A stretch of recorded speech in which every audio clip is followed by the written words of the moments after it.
दोस्तों, आप सभी का अमेजिंग ज्ञान पॉइंट पर हार्दिक स्वागत है। आज के वीडियो में हम सभी डिस्कस करने वाले हैं संविधान के महत्वपूर्ण अनुच्छेद। दोस्तों, संविधान के सभी आर्टिकल्स को हम इस वीडियो में एकदम सीक्वेंस में और ट्रिक के माध्यम से कवर करेंगे। हो सकता है यह वीडियो आपका थोड़ी सी लंबी हो, लेकिन अगर आपने पूरा वीडियो ध्यान से देख लिया तो सभी आर्टिकल्स को आप याद कर लेंगे और एक भी प्रश्न आपके इसमें से गलत नहीं होंगे। तो चलिए दोस्तों, आज के वीडियो को स्टार्ट करते हैं। दोस्तों, वीडियो के शुरुआत में ब्रीफ में हम सभी भारत के संविधान को जानेंगे। तो दोस्तों, भारत के संविधान का जो पहला पन्ना है उसे प्रस्तावना कहते हैं। भारत के संविधान का निर्माण जिस उद्देश्य के साथ किया गया है उसके बारे में प्रियम्बल यानी प्रस्तावना में बताया गया है, तो इसे आप याद रखिएगा। दोस्तों, भारतीय संविधान के प्रस्तावना को संविधान का आत्मा कहा गया है, यह भी इम्पॉर्टेंट है। देखिए, भारत के संविधान को 22 भाग 395 अनुच्छेद और 12 अनुसूची में बांटा गया है। दोस्तों, जिस प्रकार से किसी बुक में लेसन होते हैं, ठीक उसी प्रकार से 395 अनुच्छेद को 22 भागों में बांटा गया है और इन्हीं 22 भागों में से दूसरा जो हमारा भाग होगा वह होगा मूल अधिकार, तीसरा भाग है राज्य के नीति निर्देशक सिद्धांत, चौथा भाग है मूल कर्तव्य। दोस्तों, भारतीय संविधान में अभी तक 105 संविधान संशोधन किया जा चुका है। साथियों, कहीं कहीं पर आपने पढ़ा होगा कि संविधान में 25 भाग 470 प्लस अनुच्छेद हैं। तो जब भी ऐसा क्वेश्चन आपसे पूछेगा एग्जामिनर, तब आपको 22 वाला ऑप्शन नहीं देगा, तब आप 25 भाग की तरफ जाइएगा। तो साथियों, अब आगे हम सभी जानेंगे भारतीय संविधान के अनुच्छेद को। दोस्तों, भारतीय संविधान का भाग 1 का नाम है संघ और उसका राज्य क्षेत्र। इस भाग में अनुच्छेद 1 से लेकर 4 तक में भारत के जितने भी राज्य और केंद्र शासित प्रदेश हैं उनके बारे में बताया गया है। दोस्तों, आप सभी के लिए संविधान के भाग को याद करने के लिए एक ट्रिक है। सनम ने मिस किया। स से हो जाएगा संघ और उसका राज्य क्षेत्र, यह भारतीय संविधान का पहला भाग है। दूसरा भाग है नागरिकता, न से हो जाएगा नागरिकता, म से हो जाएगा मौलिक अधिकार, यह भारतीय संविधान का तीसरा भाग है। भारतीय संविधान का चौथा भाग है नीति निर्देशक सिद्धांत, ने से हो जाएगा नीति निर्देशक सिद्धांत, मी से हो जाएगा मूल कर्तव्य और स से हो जाएगा संघ। तो साथियों, इन 5 पार्ट को आप याद रखिएगा। इसके बाद हम सभी अन्य ट्रिक के माध्यम से अन्य जो भाग बचे हैं उनके बारे में जानेंगे। दोस्तों, भारतीय संविधान का जो पहला भाग है यह आर्टिकल 1 से लेकर 4 तक में है और इसका जो नाम है वह है संघ और उसका राज्य क्षेत्र। अब देखिए, इसके जो महत्वपूर्ण आर्टिकल्स हैं उनके बारे में हम डिस्कस करेंगे। तो दोस्तों, अनुच्छेद 1 कहता है भारत अर्थात इंडिया राज्यों का एक संघ है। दोस्तों, अनुच्छेद 1 में भारतीय संविधान के जितने भी राज्य और केंद्र शासित प्रदेश हैं इनके बारे में बताया गया है और भारत अर्थात इंडिया यानी भारत का नाम भी इसी अनुच्छेद में बताया गया है। कहीं कहीं पर आपको भारत का नाम हिंदुस्तान या आर्यावर्त भी सुनने को मिलता है, लेकिन जो भारतीय संविधान में भारत का नाम है वह है भारत और इंडिया, इसे आप याद रखिएगा, इंपॉर्टेंट है। आर्टिकल 2 है नए राज्यों का प्रवेश। तो साथियों, इसके बारे में हम सभी बात करें तो आर्टिकल 2 कहता है नए राज्यों का प्रवेश। तो इसका मतलब यह हो जाएगा कि जैसे किसी बाहरी देश, पाकिस्तान हो गया, चीन हो गया, इनके कोई राज्य भारत में प्रवेश करना चाहते हैं तो भारत के संसद के द्वारा आर्टिकल 2 के तहत नए राज्य का प्रवेश भारत देश में दिलाया जाएगा। साथियों, इसका एग्जाम्पल है सिक्किम। सिक्किम को भारतीय संविधान के आर्टिकल 2 के तहत भारत देश में मिलाया गया था, तो इसे आप याद रखिएगा। देखिए, आर्टिकल 3 है नए राज्यों का निर्माण, सीमा में परिवर्तन और नाम में परिवर्तन। साथियों, आर्टिकल 3 यह कहता है कि जैसे किसी नए राज्य का निर्माण करना हो, मान लीजिए एग्जाम्पल की बात करें तो उत्तर प्रदेश से अलग करके उत्तराखंड नए राज्य का निर्माण किया गया था। किसी राज्य के सीमा में परिवर्तन करना हो तब भी आर्टिकल 3 का ही उपयोग किया जाता है। नाम में परिवर्तन करना हो तो भी आर्टिकल 3 का ही उपयोग किया जाता है।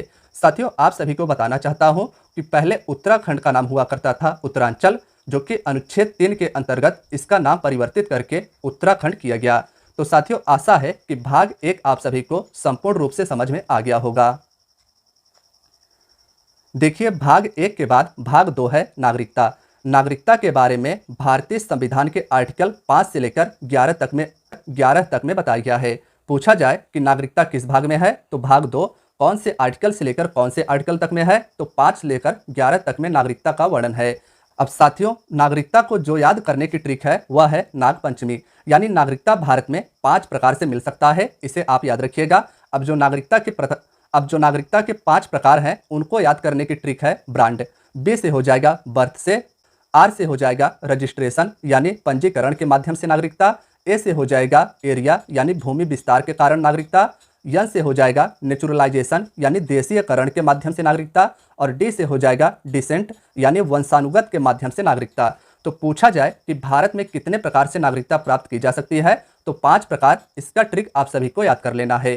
साथियों, नागरिकता के 2-3 और महत्वपूर्ण क्वेश्चंस पूछे जाते हैं कि भारत में किस प्रकार की नागरिकता का प्रावधान है, तो भारत में एकल नागरिकता का प्रावधान है, और भारत में नागरिकता का कॉन्सेप्ट ब्रिटेन देश से लिया गया है, तो इसे आप याद रखिएगा।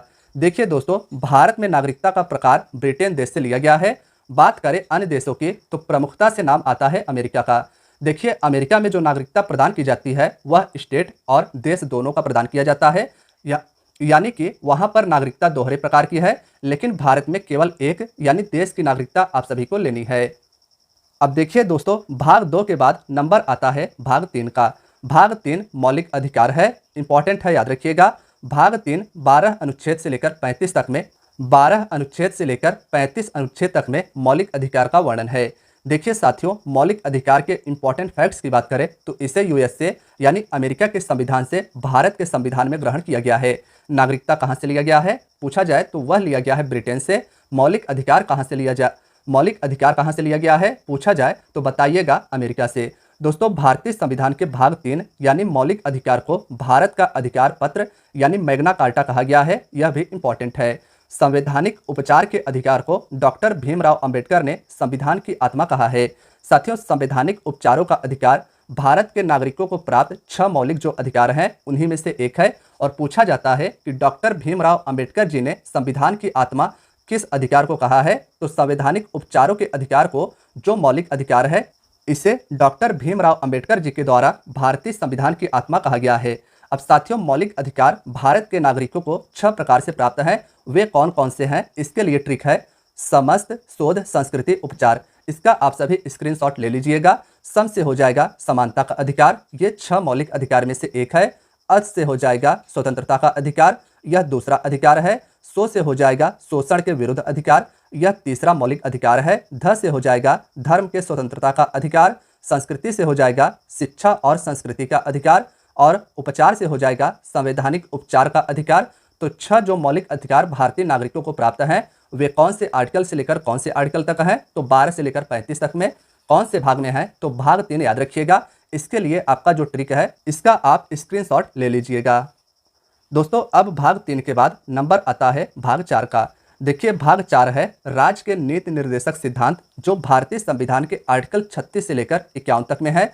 यह एक इंपॉर्टेंट टॉपिक है। साथियों, मौलिक अधिकार, राज्य के नीति निर्देशक सिद्धांत और मौलिक कर्तव्य, इन तीनों ही पार्टों का इन तीनों ही भाग का मैं अलग अलग से वीडियो लेकर आऊँगा, क्योंकि इनमें से एग्जाम में क्वेश्चंस पूछे जाते हैं। यहाँ पर आप सभी को केवल यह याद रखना है कि डीपीएसपी यानी राज्य के नीति निर्देशक सिद्धांत को आयरलैंड के संविधान से भारत में ग्रहण किया गया है। पूछा जाए नागरिकता तो ब्रिटेन बताइएगा, मौलिक अधिकार पूछा जाए तब अमेरिका की तरफ आप जाइएगा, और आयरलैंड से डीपीएसपी को भारतीय संविधान में लिया गया है। इसे भाग 4 में अनुच्छेद 36 से लेकर 51 तक में बताया गया है। साथियों, इसे लागू कराने के लिए न्यायालय नहीं जाया जा सकता, तो इसे भी आप याद रखिएगा। अब देखिए, जो भाग 4 का ए है वह आर्टिकल 51 का ए है, और इसका नाम है मौलिक कर्तव्य। दोस्तों, इसे सरदार स्वर्ण सिंह समिति की सिफारिश पर संविधान के 42वें संशोधन वर्ष 1976 ईस्वी के द्वारा जोड़ा गया था। तो पूछा जाता है कि मौलिक कर्तव्य जो भारतीय नागरिकों को दिए गए हैं कि इनका ये मौलिक कर्तव्य है, इसे किस संविधान संशोधन द्वारा जोड़ा गया था, तो 42वें संविधान संशोधन वर्ष 1976 के द्वारा इसे जोड़ा गया था। और किसके सिफारिश पर, तब सरदार स्वर्ण सिंह समिति का नाम आप बताइएगा। और साथियों, मौलिक कर्तव्य जो भारतीय संविधान का भाग 4 ए है, इसे भारतीय संविधान में रूस के संविधान से लिया गया है। तो यह भी इंपॉर्टेंट है, इसे आप याद रखिएगा। भाग 4 ए के बाद नंबर आता है भाग 5, जो कि वेरी इंपॉर्टेंट है। साथियों, भाग 5 और भाग 6 इन दोनों का हम सभी कंपैरिजन करके पढ़ेंगे। भाग 5 है संघ। यह भाग अनुच्छेद 52 से लेकर 151 तक में है, जिसके अंतर्गत देश के संवैधानिक प्रधान राष्ट्रपति से लेकर मंत्रिमंडल, प्रधानमंत्री, लोकसभा, सांसद, सुप्रीम कोर्ट आदि के बारे में बताया गया है।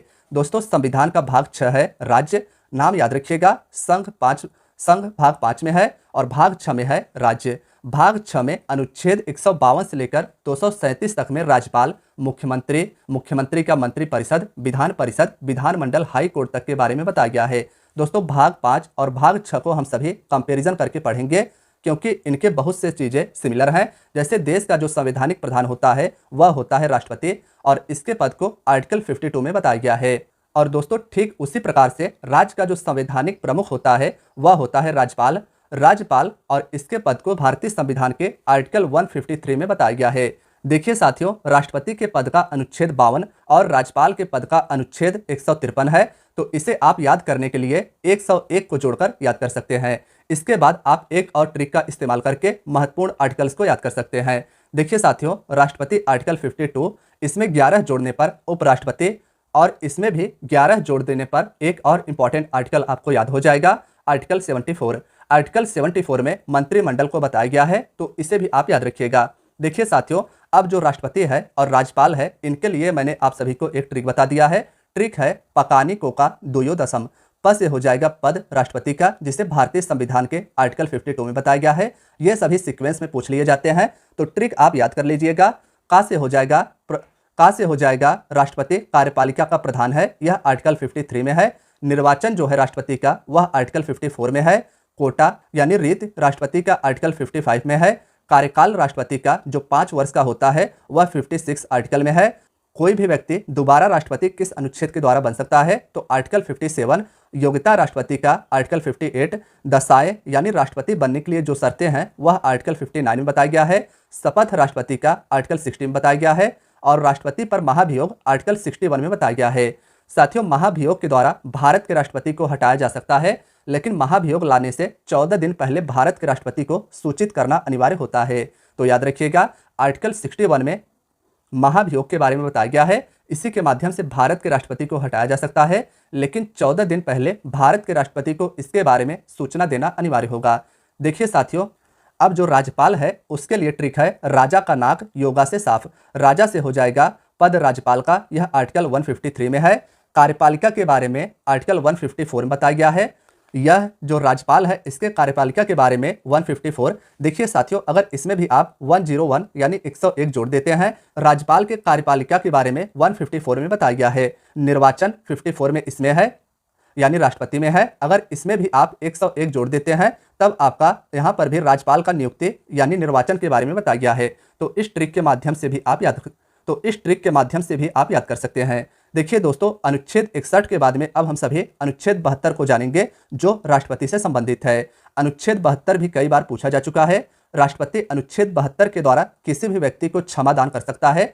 इसके लिए ट्रिक आप नोट कर लीजिए। क्षमा दान दुनिया का सबसे बेहतरीन काम है, इसीलिए यह बेहतर है। बेहतर 72 सिमिलर हो रहा है, तो इसे आप याद कर सकते हैं।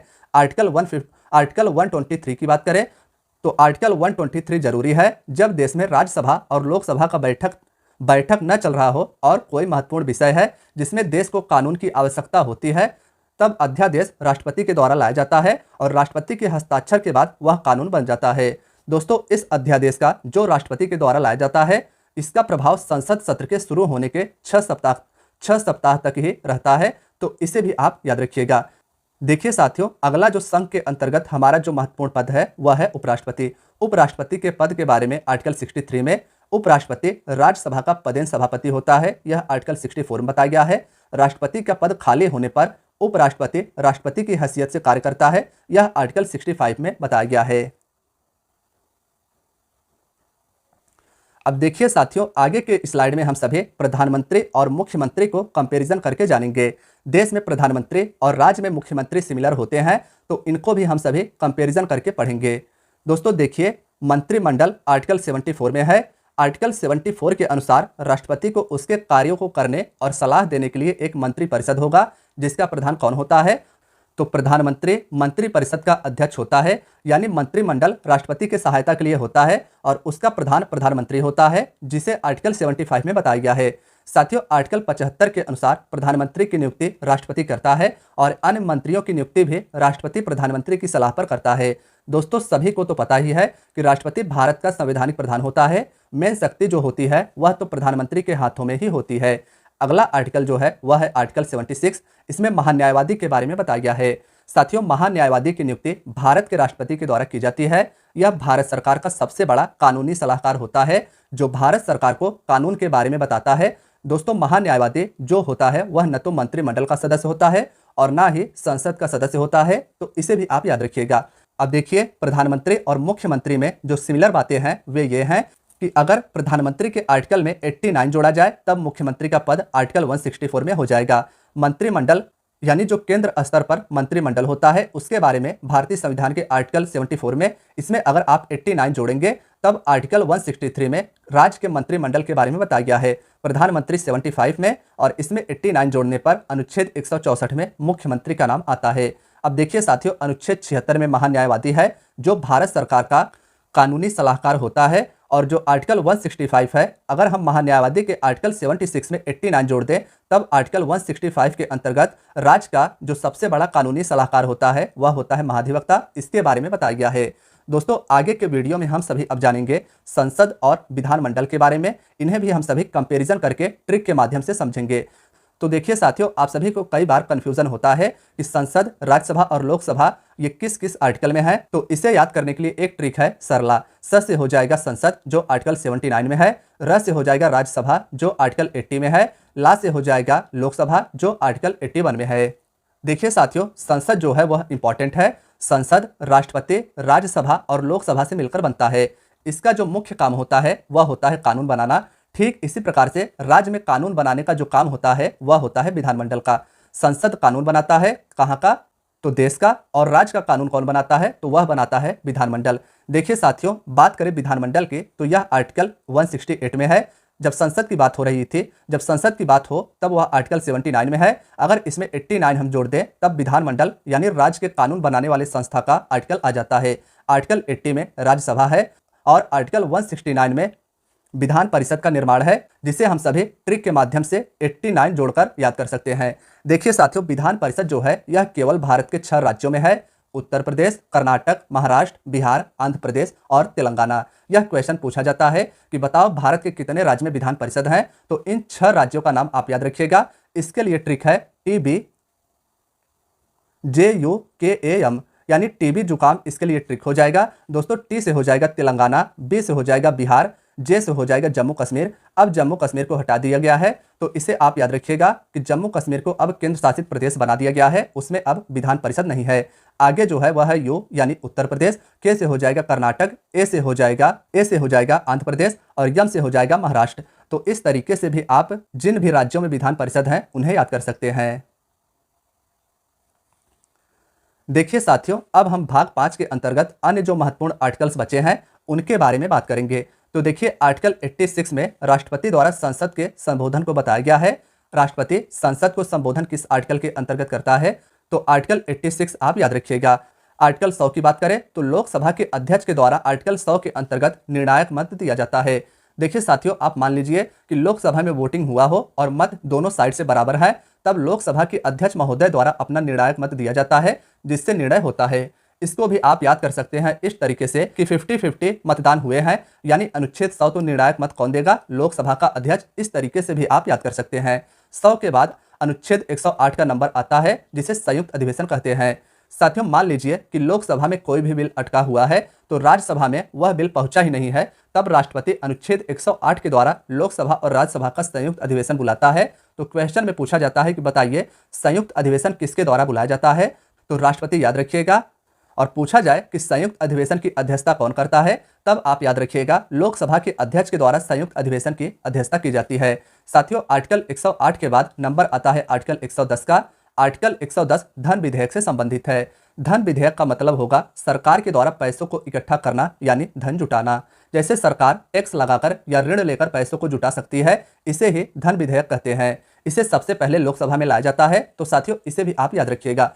देखिए, अगला जो आर्टिकल है वह है आर्टिकल 112। इसे बजट कहते हैं। साथियों, बजट सरकार के द्वारा एक वर्ष का पूरा लेखा जोखा बताया जाता है कि कितना पैसा कहां से लाया जाएगा और कहां पर खर्च किया जाएगा, तो इसे ही बजट कहा जाता है, जिसे आर्टिकल 112 में बताया गया है। साथियों, आर्टिकल 148 है नियंत्रक और महालेखा परीक्षक की नियुक्ति से संबंधित, यानी कैग के बारे में आर्टिकल 148 में बताया गया है। देखिए साथियों, नियंत्रक और महालेखा परीक्षक की नियुक्ति भारत के राष्ट्रपति के द्वारा की जाती है। एक प्रकार से यह भारत सरकार का अकाउंटेंट होता है। यह बताता है कि किस जगह पर कितने पैसे खर्च हुए हैं। साथियों, आगे के स्लाइड में अब हम सभी सुप्रीम कोर्ट और हाई कोर्ट को कंपैरिजन करके पढ़ेंगे। सुप्रीम कोर्ट का आर्टिकल 124 है। सुप्रीम कोर्ट जो नई दिल्ली में स्थित है, वर्तमान में इसमें एक मुख्य न्यायाधीश और 33 अन्य न्यायाधीश है। इसके गठन के बारे में आर्टिकल 124 में बताया गया है। देखिए साथियों, सुप्रीम कोर्ट के सभी न्यायाधीशों की नियुक्ति भारत के राष्ट्रपति के द्वारा की जाती है। यह भी इंपॉर्टेंट है। साथियों, आर्टिकल 137 की बात करें तो इसमें निर्णय या आदेश की समीक्षा यानी रिव्यू के बारे में बताया गया है। आर्टिकल 143 की बात करें तो सर्वोच्च न्यायालय से सलाह लेने के राष्ट्रपति की शक्ति के बारे में आर्टिकल 143 में बताया गया है। सर्वोच्च न्यायालय यानी सुप्रीम कोर्ट से राष्ट्रपति आर्टिकल 143 के अंतर्गत सलाह लेता है, लेकिन राष्ट्रपति सुप्रीम कोर्ट की सलाह को मानने के लिए बाध्य नहीं होता है। वह चाहे तो सुप्रीम कोर्ट के निर्णय को माने या न माने।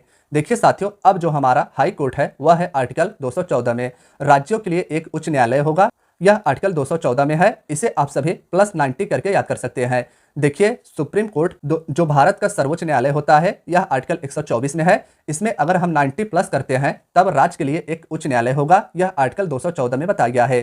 अनुच्छेद 216 उच्च न्यायालय के गठन के बारे में बताता है और अनुच्छेद 231 दो या दो से अधिक राज्यों के लिए एक हाई कोर्ट होगा, यह बताता है। देखिए साथियों, अगला जो हमारा पार्ट है वह है केंद्र शासित प्रदेश। अनुच्छेद 239 से लेकर 242 तक में भारतीय संविधान के भाग 8 में दिल्ली सहित केंद्र शासित प्रदेश के प्रशासन का प्रावधान इसमें है। तो भाग 8 में आर्टिकल 239 से लेकर 242 तक में। दोस्तों, हमारा जो अगला भाग है वह है केंद्र राज्य संबंध।